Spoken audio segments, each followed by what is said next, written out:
If you experience knee pain during lunges, this video is for you.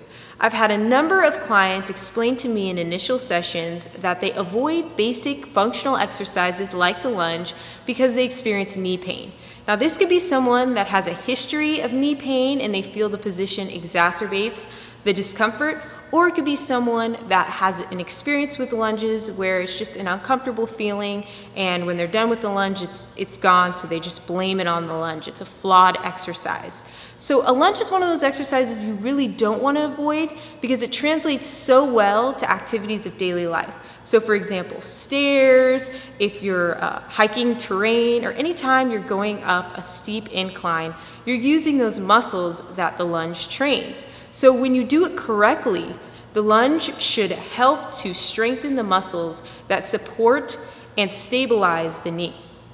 There are many factors that can cause knee pain, but I'm going to cover 3 main issues that my clients seem to have in common, and I'm going to show you how to overcome those issues so that you can ditch the knee pain during the lunge and you can improve your lunge mechanics. The first issue I'm going to address is tight hip flexors. The hip flexors are located in the lower trunk and thigh region.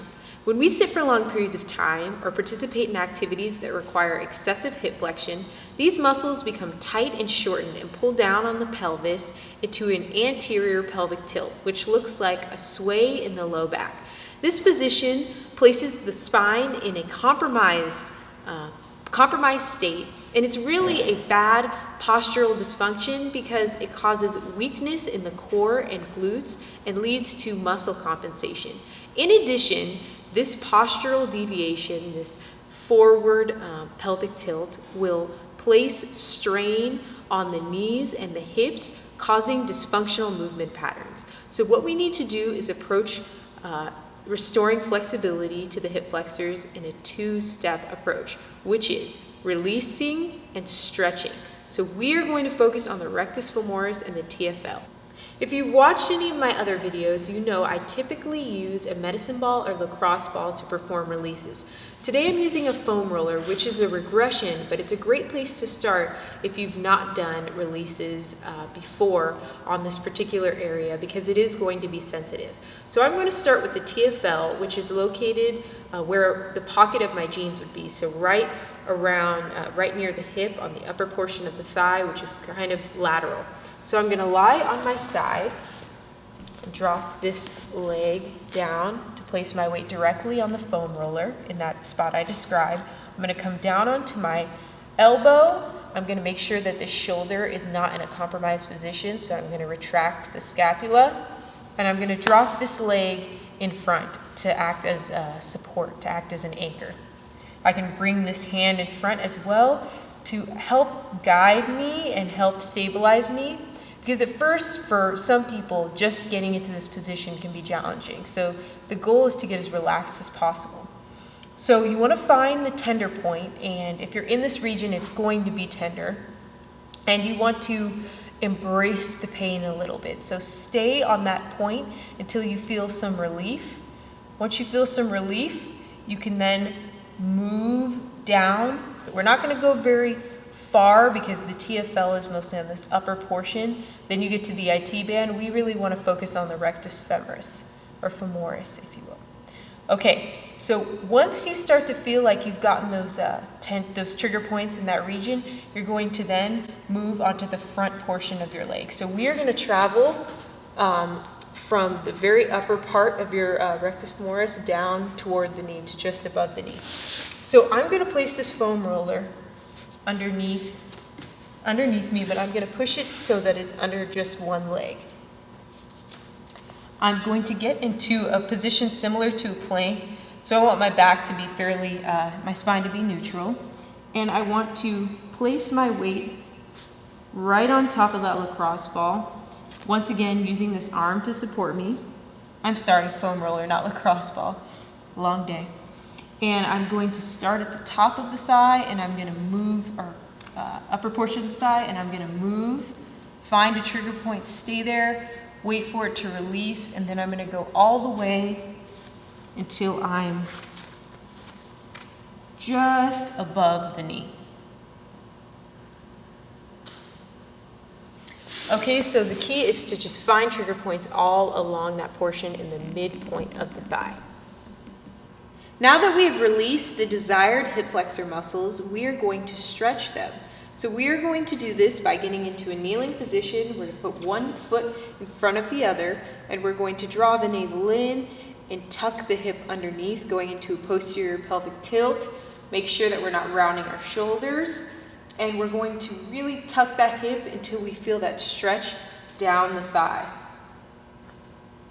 If you're really tight, you're really going to feel this. And another thing you can do is raise your arm up, reach toward the sky. Just make sure that you're not arching as you do that. That's going to be pointless. So tuck the hip, reach up, and then to get the TFL a little more, you can side bend a little bit and let this hip go out to the side.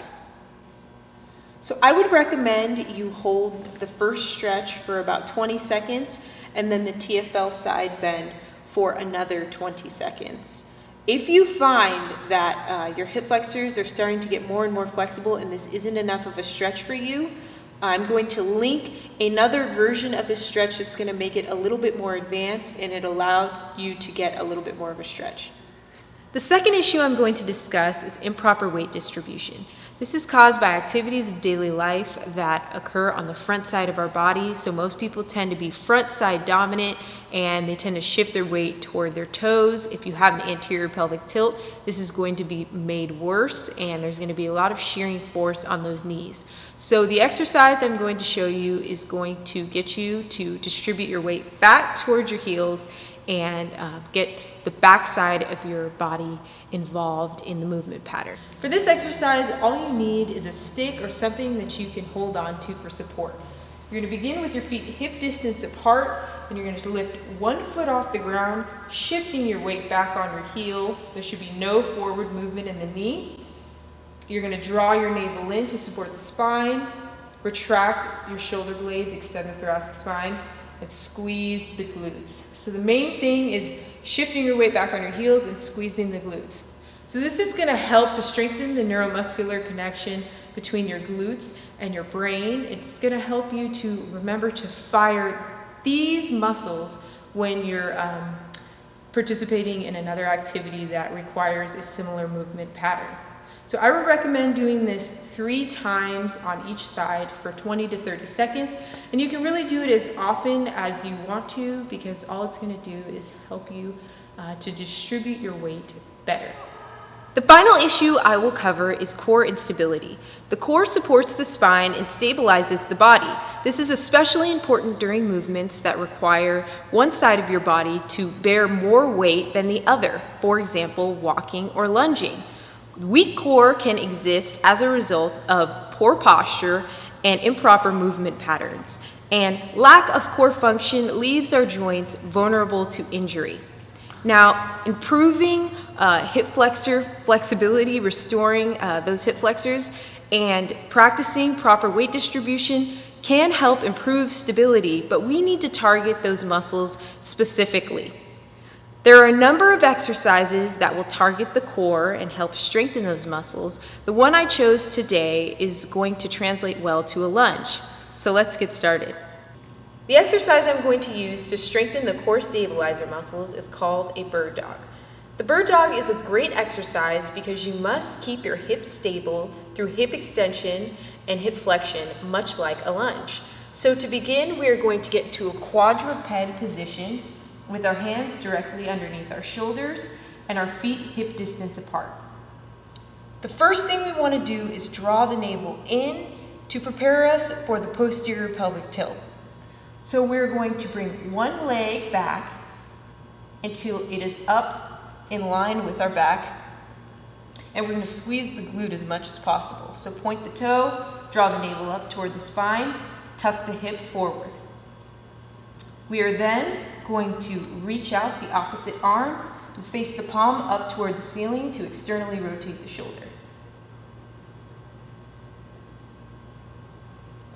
Switch sides. Make sure you're utilizing that posterior pelvic tilt and drawing the navel in.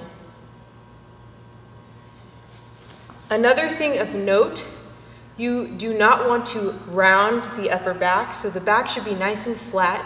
If you were to put a cup on your back, it should stay nice and stable, so we don't want any rotation in the hips as we do this exercise. Hold this position for 3 seconds before alternating.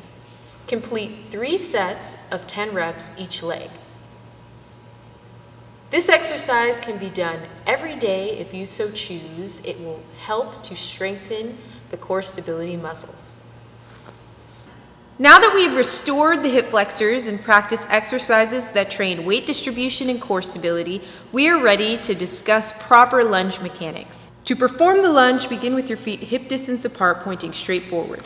Get into a comfortable staggered stance position with the back heel off the ground.